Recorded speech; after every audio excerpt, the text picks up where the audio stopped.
Shalom Bapak Ibu Saudara, selamat pagi dan selamat berjumpa kembali dalam Renungan Harian Toraja dari Bukit Sion Makale, Selasa 9 Maret 2021. Bacaan kita hari ini dari 2 Tawarik pasal 29 ayat 3 hingga ayat 19. 2 Tawarik pasal 29 ayat 3 hingga ayat 19. Mari berdoa untuk pembacaan dan perenungan firman Tuhan.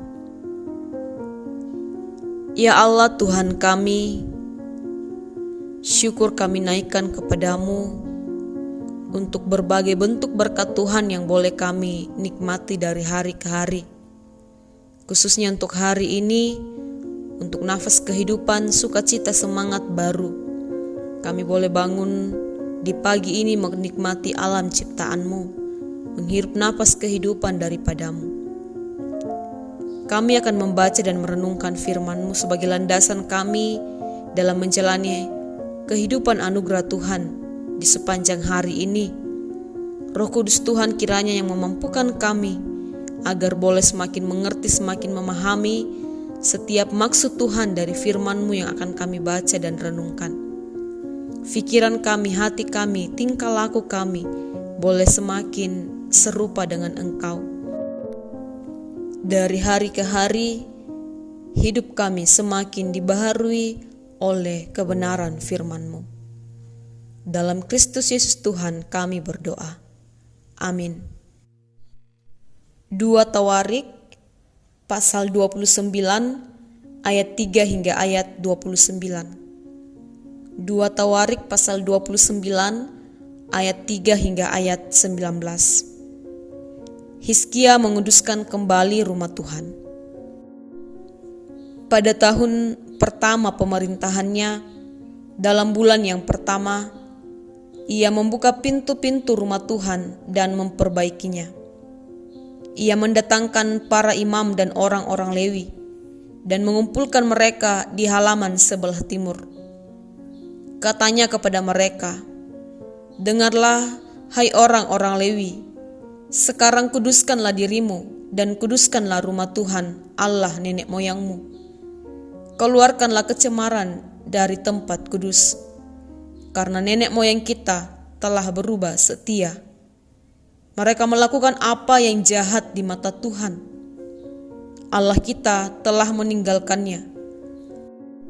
Mereka telah memalingkan muka dari kediaman Tuhan dan membelakanginya. Bahkan mereka menutup pintu-pintu balai rumah Tuhan dan memadamkan segala pelita. Mereka tidak membakar korban ukupan dan tidak mempersembahkan korban bakaran bagi Allah orang Israel di tempat kudus, sehingga murka Tuhan menimpa Yehuda dan Yerusalem. Ia membuat mereka menjadi kengerian, kedahsyatan dan sasaran suitan seperti yang kamu lihat dengan matamu sendiri. Karena hal itulah nenek moyang kita tewas oleh pedang, dan anak-anak lelaki dan anak-anak perempuan kita beserta istri-istri kita menjadi tawanan. Sekarang aku bermaksud mengikat perjanjian dengan Tuhan Allah Israel, supaya murkanya yang menyala-nyala itu undur daripada kita. Anak-anakku, sekarang janganlah kamu lengah, karena kamu telah dipilih Tuhan untuk berdiri di hadapannya, untuk melayani Dia, untuk menyelenggarakan kebaktian dan membakar korban baginya. Lalu bangunlah orang-orang Lewi itu, yakni dari Bani Kehat, Mahat bin Amasai dan Yoel bin Asaria. Dari Bani Merari, Kis bin Abdi dan Asaria bin Yehalelel. Dari orang Gerson, Yoah bin Sima dan Eden bin Yoah. Dari Bani Elisafan, Simri dan Yeyel. Dari Bani Asyaf, Sakaria dan Matanya. Dari Bani Heman, Yehiel dan Simei. Dan dari Bani Yedutun, Semaya dan Usiel. Mereka mengumpulkan saudara-saudaranya dan menguduskan dirinya. Kemudian mereka datang menurut perintah raja sesuai dengan firman Tuhan, lalu mentahirkan rumah Tuhan. Sesudah itu, masuklah para imam ke bagian dalam rumah Tuhan untuk mentahirkannya.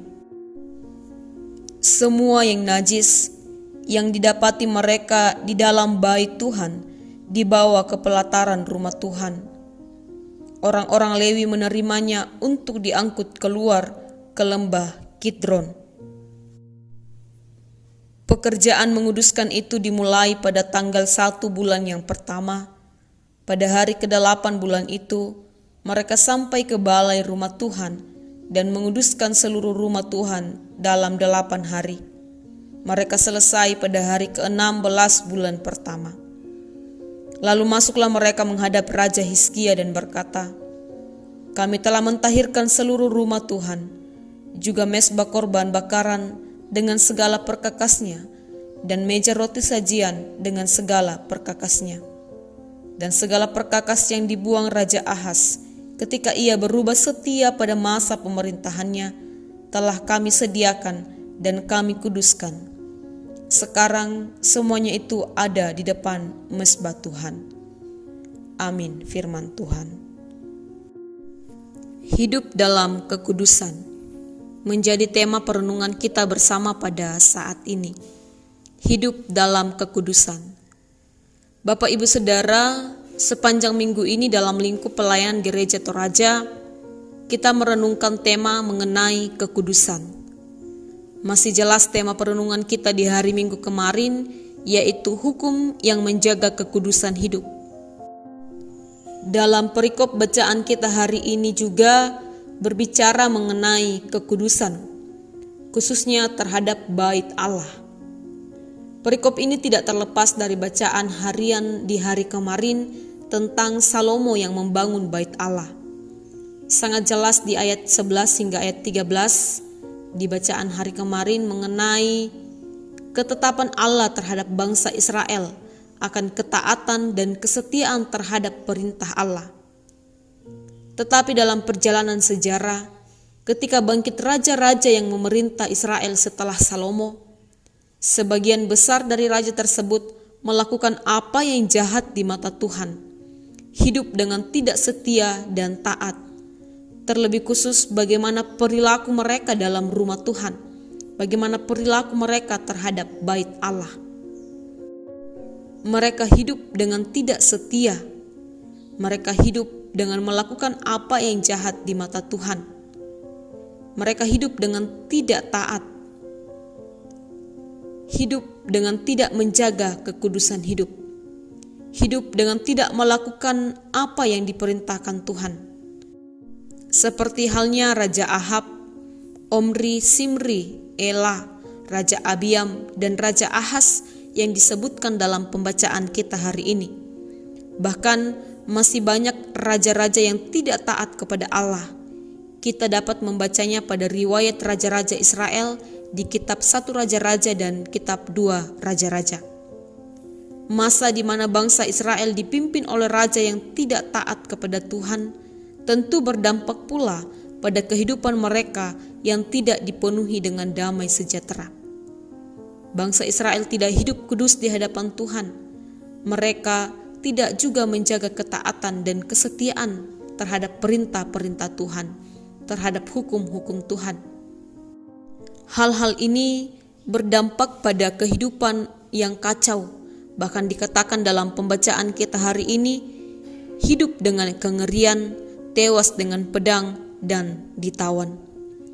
Tetapi selanjutnya Israel dipimpin oleh Raja Hizkia, orang yang mau hidup taat pada peraturan Allah, pada hukum Allah. Ia tidak mau hidup seperti halnya nenek moyang mereka yang terdahulu, dan kemudian mengajak seluruh rakyatnya untuk menguduskan rumah Tuhan dan tentu menguduskan hidup mereka.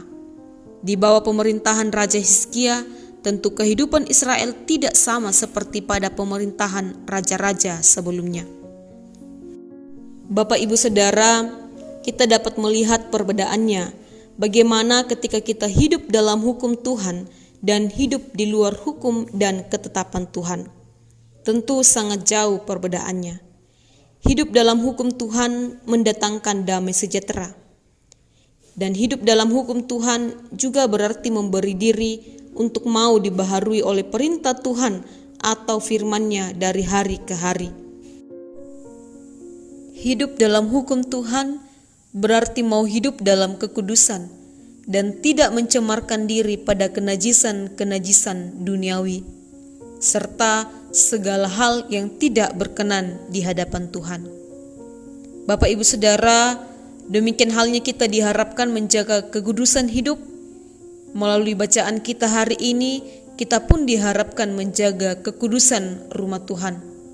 Rumah Tuhan haruslah menjadi tempat untuk bersekutu serta tempat memuji dan memuliakan Tuhan. Karena itu, kita semua memiliki tanggung jawab untuk menjaga keberadaan rumah Tuhan serta mengusahakannya sehingga tetap menjadi tempat yang nyaman dan aman untuk beribadah. Amin. Mari berdoa. Syukur ya Tuhan, kami boleh disapa oleh kebenaran firman-Mu di pagi ini, terus mengingatkan kami untuk senantiasa menjaga kekudusan hidup ini.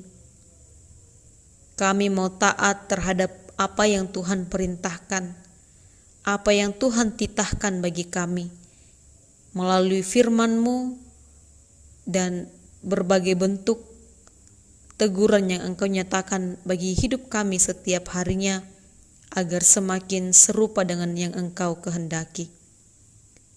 Ya Tuhan, mari berkati kami dalam melaksanakan aktivitas di sepanjang hari ini, boleh tetap dalam lindungan penyertaan Tuhan, sehingga penuh dengan damai sejahtera, senantiasa diperlengkapi dalam melaksanakan tugas dan tanggung jawab, dan kiranya kami dimampukan untuk melaksanakan tugas dan tanggung jawab tersebut dengan penuh kesetiaan dan takut akan Tuhan. Ya Bapa, mari Engkau melawat keberadaan hidup saudara-saudara kami yang sedang dalam pergumulan hidup, yang sakit Tuhan sembuhkan, yang bergumul Tuhan mampukan untuk menghadapi, yang berduka Tuhan hiburkan, yang dalam masa lanjut usia Tuhan kuatkan, sehingga tetap merasakan kasih daripada Tuhan dan juga daripada keluarga. Ya Tuhan, kami serahkan seluruh keberadaan hidup kami ke dalam tangan pengasihan-Mu.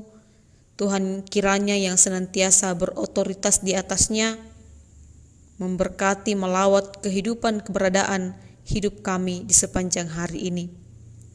Ya Bapa, ampuni salah dosa kami dan terima kami yang berdoa dalam Kristus Yesus Tuhan. Amin. Demikianlah renungan harian kita pada pagi ini. Selamat melaksanakan tugas dan tanggung jawab. Kiranya firman Tuhan yang telah kita baca dan renungkan di pagi ini menjadi pegangan, menjadi penguatan, menjadi penghiburan bagi kita dalam menjalani setiap langkah kehidupan anugerah Tuhan. Selamat beraktivitas, Tuhan Yesus memberkati.